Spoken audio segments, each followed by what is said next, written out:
Hello friends, today we will discuss about the comparison test for infinite series। तो सबसे पहले इसकी statement देखते हैं क्या है।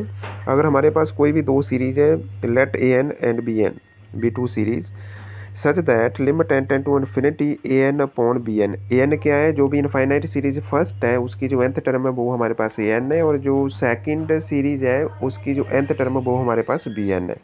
तो हमने क्या निकालना है, limit n tends to infinity a n upon b n. इस पर लिमिट लगाने के बाद इसकी वैल्यू जहाँ तो हमारे पास जीरो होगी, जहाँ इसकी वैल्यू एल होगी, L mean finite and non zero, जहाँ इसकी वैल्यू क्या होगी, इनफाइनाइट। तो अगर limit n tends to infinity a n upon b n की वैल्यू जीरो हुई एंड जो हमारे पास सेकंड सीरीज है, सीरीज बी एन, वो कन्वर्जेंट हुआ, देन हम कह सकते हैं जो हमारी गिवन सीरीज है वो क्या होगी, कन्वर्जेंट।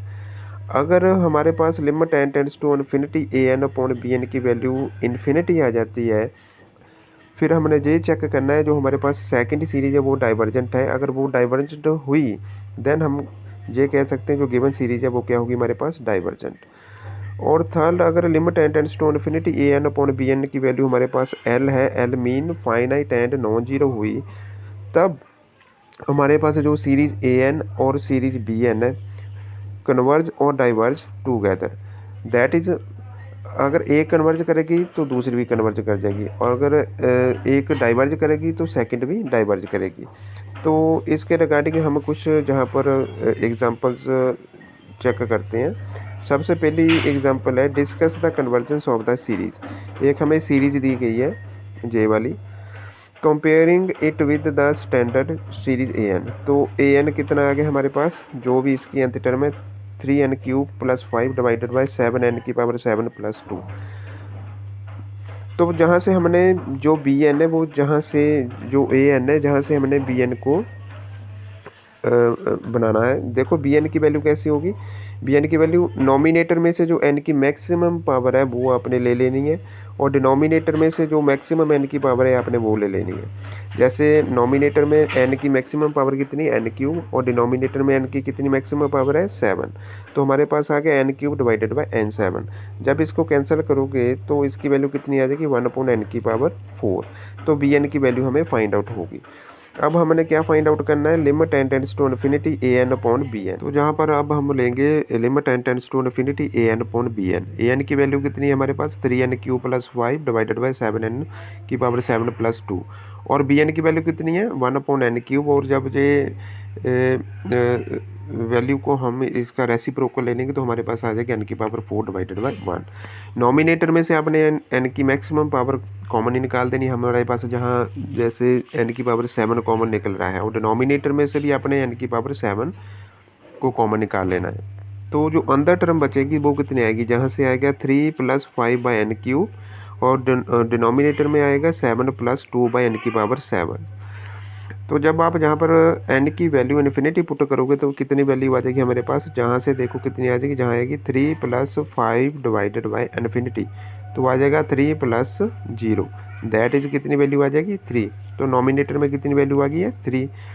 और डिनोमिनेटर में देखो, अगर जहाँ पर आपने वैल्यू फिल की तो कितना आ जाएगा, 7 + 2 divided by infinity, that is 7 + 0, it mean 7। तो डिनोमिनेटर में कितनी वैल्यू आ गई, 7।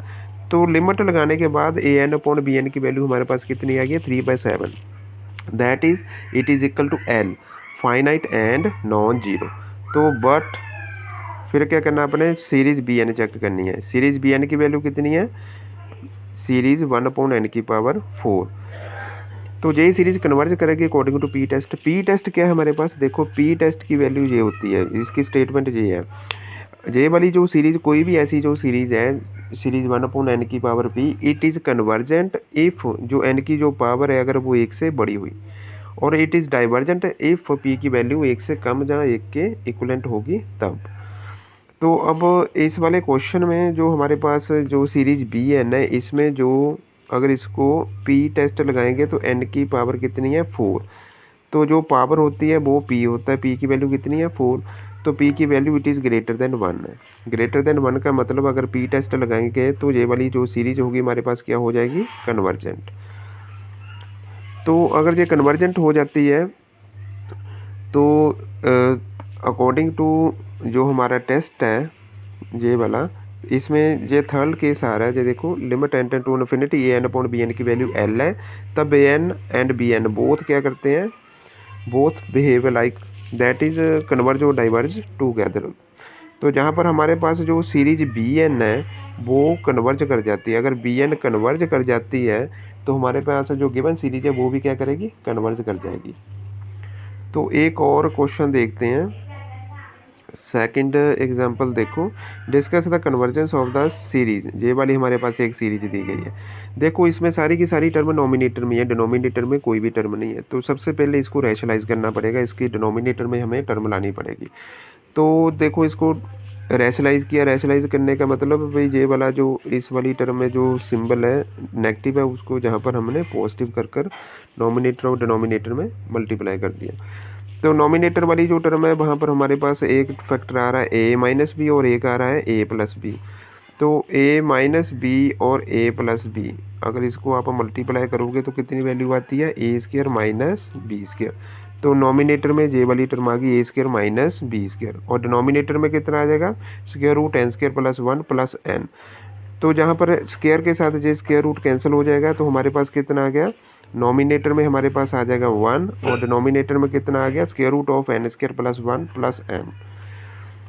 अब जे वाली जो सीरीज आई है इसको अपने कंपेयर करना है, इस वाली सीरीज को कंपेयर करोगे with the standard series a n.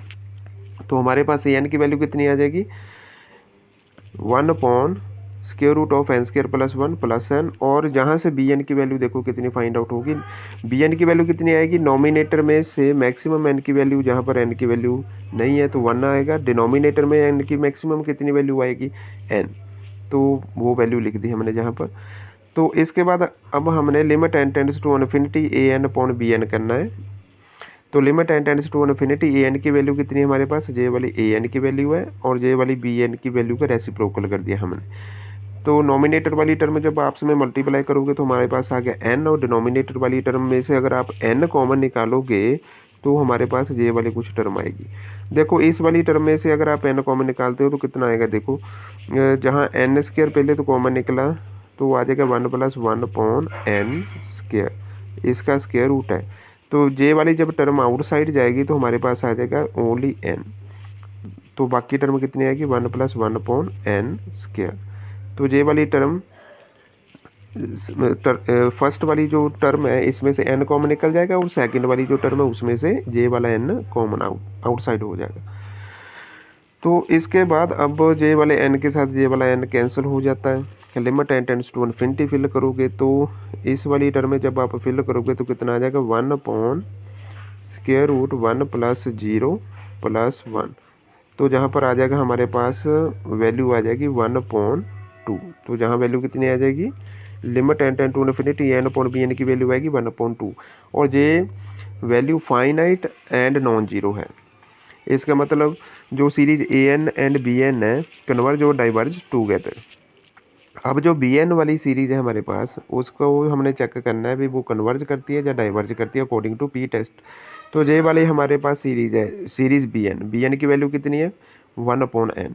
तो अकॉर्डिंग टू पी टेस्ट हमने अभी टेस्ट जो रीड किया था, अगर एन की पावर पी है जे कब कन्वर्ज करती है, कन्वर्ज करती है जे जब पी की वैल्यू 1 से बड़ी हो, और डाइवर्ज कब करती है जब पी की वैल्यू 1 से कम या 1 के इक्वल हो तब। तो इस वाले में अब क्या है, जहाँ पर एन की कितनी पावर है, एन की पावर है 1, दैट इज पी की वैल्यू 1, और पी की वैल्यू जब 1 होती है तो जो सीरीज होती है वो क्या होती है, divergent according to P test. तो therefore by comparison test the given series is divergent. ऐसे और वीडियो देखने के लिए चैनल को सब्सक्राइब कीजिए और वीडियो को लाइक और शेयर कीजिए। Thanks for watching.